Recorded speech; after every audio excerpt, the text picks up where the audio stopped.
नमस्कार देवी और सज्जनों। मन की बातें में शांत स्वर में बोले वही भगवान का वास होता है।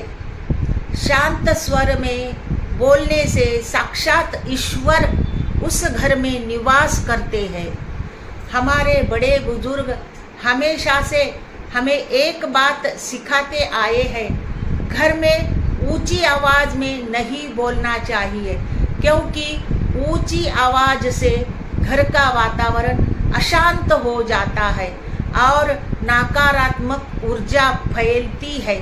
इसके विपरीत यदि हम मधुर और शांत स्वर में बात करें तो घर में सुख, शांति, प्रेम बना रहता है। कितना भी गुस्सा क्यों न आए, हमें अपने मन और आवाज़ पर नियंत्रण रखना चाहिए, क्योंकि ऊंची आवाज़ों से रिश्तों में दूरियां बढ़ती है, जबकि शांत और मधुर शब्द दिल को जोड़ते हैं। घर में हमेशा हंसते मुस्कुराते रहना चाहिए। बच्चों से प्यार से बात करनी चाहिए ताकि वे भी प्रेम और संस्कार सीखें। घर में काम करने वाले लोगों पर भी कभी ऊंची आवाज़ में नहीं बोलना चाहिए, क्योंकि वे भी इंसान हैं, उनके भी भाव होते हैं। यदि हम उन्हें डांटते हैं तो उनके मन में दुख पहुंचता है और उस दुख से नकारात्मक उत्पन्न भाव होते हैं जो वातावरण को अधिक प्रभावित करते हैं। कभी कभी आपने अनुभव किया होगा, जब कोई हमें दिल से आशीर्वाद देता है तो हमें अचानक अच्छा महसूस होता है। जैसे दूर बैठे बेटे को माँ आशीर्वाद देती है तो उसे भी मन की शांति महसूस होती है।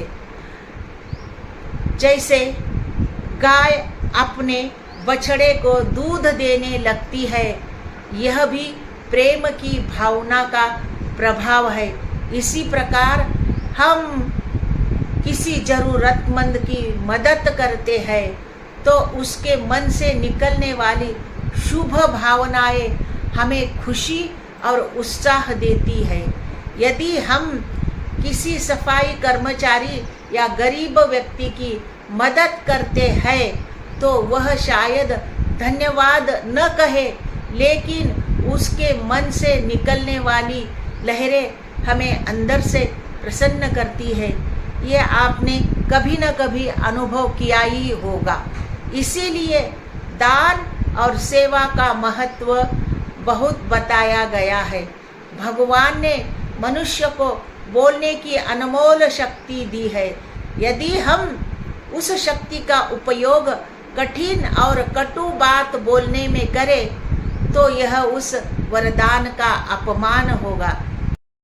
इसीलिए जब भी हम पूजा करें, मंत्र पढ़ें, भजन करें, आरती करें या किसी से बातचीत करें, हमारा स्वर हमेशा शांत और मधुर होना चाहिए।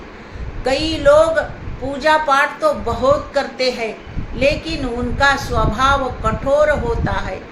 ऐसे लोगों को पूजा का लाभ नहीं मिल पाता, क्योंकि सच्चा अध्यात्म शांत स्वभाव और मधुर वाणी में ही दिखाई देता है। याद रखिए, ऊंची आवाज़ से डर पैदा होता है, मधुर आवाज़ से प्रेम पैदा होता है। इसीलिए कोशिश करें, धीरे बोले, शांत रहे, प्रेम व्यवहार करें, तभी आपके घर में शांति और भगवान का वास होगा।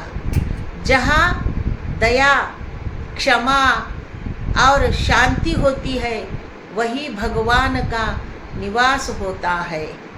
मेरे चैनल को लाइक करो, शेयर करो, सब्सक्राइब करो। धन्यवाद।